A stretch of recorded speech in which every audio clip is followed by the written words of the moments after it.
In part 2 of our safe screen usage video, today let us see about how to safely use these display screens. Hi friends, I am Dr. Karamat. This is Scientific Doctor channel. In this channel, health related explanations are provided via videos. If you want to see such videos, kindly subscribe to this channel.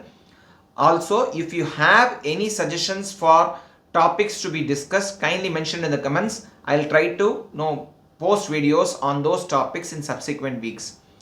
This week's video is part 2 of a video on screen time and safe usage of display screens. If you want to see the first part, I'll post the card link here. Also, the link will be mentioned in the description below. So, how to safely use a display screen? So we are dependent on screens today. Now everybody is working from home. So adults are working on their computers and laptops. Children are attending classes online. So they are dependent on their laptops, tablets, mobile phones. So first of all, we have to understand what posture we need to adopt, and for posture, how to sit in the chair properly. No, when you are online, when you are using a computer or a laptop. First of all, the seat must be such that our forearms are horizontal, so that they are resting. Okay, they are not at an incline.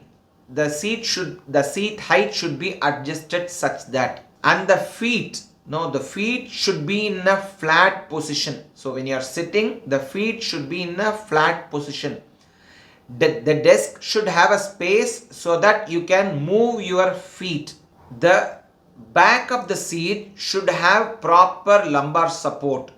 The lower back should be supported, and you sit straight. You don't lean into the screen. So when you are watching or when you are working, you should not lean into the screen, but you should sit straight with the back supported.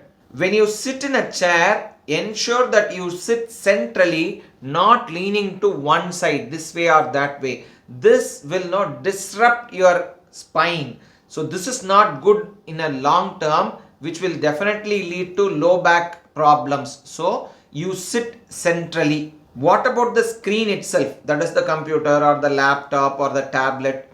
So they should be placed on a desk, so which is level with your forearm. So there should be space in front of the keyboard, so that when you are typing on the keyboard, your wrists and hands again are flat. You don't flex your wrist and type, so that it leads to wrist strain. So there should be space in front of your keyboard, but the screen should not be so distant that it is unreachable. So it should be probably at an arm's length. So when you sit, the screen should be at an arm's length. Ideally, the desk should be below your knees with space for your knees to be free, and the screen should be at an arm's length. The eye level should be at the top of the screen. Okay, you don't arch your neck, you don't bend your neck to watch the screen. In the desk, free the clutter on the sides, so that there is movement, that you can move your hands freely and you can rest your hands freely, so that reduce the clutter on the desk. The screen also should not be facing windows or bright light, because this will lead to glares and bright reflections. So opposite to the screen, there should not be light or windows. There should be no direct light source, that it falls on the screen and leads to unwanted glare as well as intense reflections. So this should be avoided. The screen should be cleaned properly. If the screen is not cleaned properly, again it leads to lots of glares, which is not good for eyes, which will lead to eye fatigue. Adjust the brightness and contrast of the screen according to the lighting conditions in your room. So it should not be too bright or too dull. What are the problems which can happen? You can have eye strain, eye fatigue, you can have low back ache, you can have problems in the elbows, wrist, pain. So all this can happen if you are not following these precautions. How to avoid all this? You should keep your desk and chair in keeping in the principles which I mentioned previously. Also, when you are having watching or working on the screen, you should have breaks. Frequent small breaks are better than long infrequent breaks. For example, a break every 15 to 20 minutes is much better than an hourly break, which is better than a once in a 2-hour break. So for example, if it is a class, you can have one class for a 45 to 50 minutes, then have a break of 5 to 10 minutes, rather than have 2 or 3 classes continuously without any break, or having a longer break after 2 to 3 classes. In fact, there is a rule which says 20-20-20.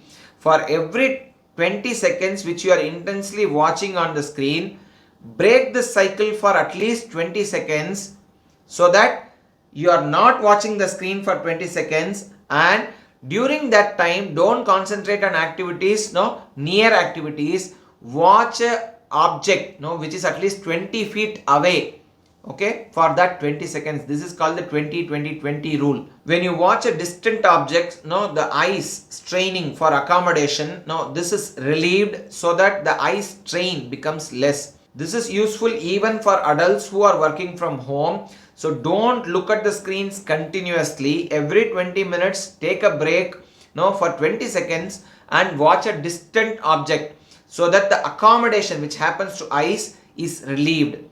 So for an hour, probably take a break of at least 5 minutes and do not watch the screen. Try to watch distant objects from your balcony or windows, so that again the eye strain becomes less. And when you have these breaks, try to stretch your legs, your back, so that they don't have your musculoskeletal problems are also decreased. Develop digital hygiene protocols that you don't allow these screens to be used in kitchen, on the dining table, that is when you are taking food, or in the bed when you are sleeping. So that maintain these digital hygiene protocols. So if we do all these things, we know we have to rely on screens for our work and for our education, but we can minimize the problems associated with using these digital instruments for a longer time. Hopefully this video was useful. If you found this video useful, kindly share it among your friends and relatives. If you want to see such videos, subscribe to this channel. Till we meet again, bye.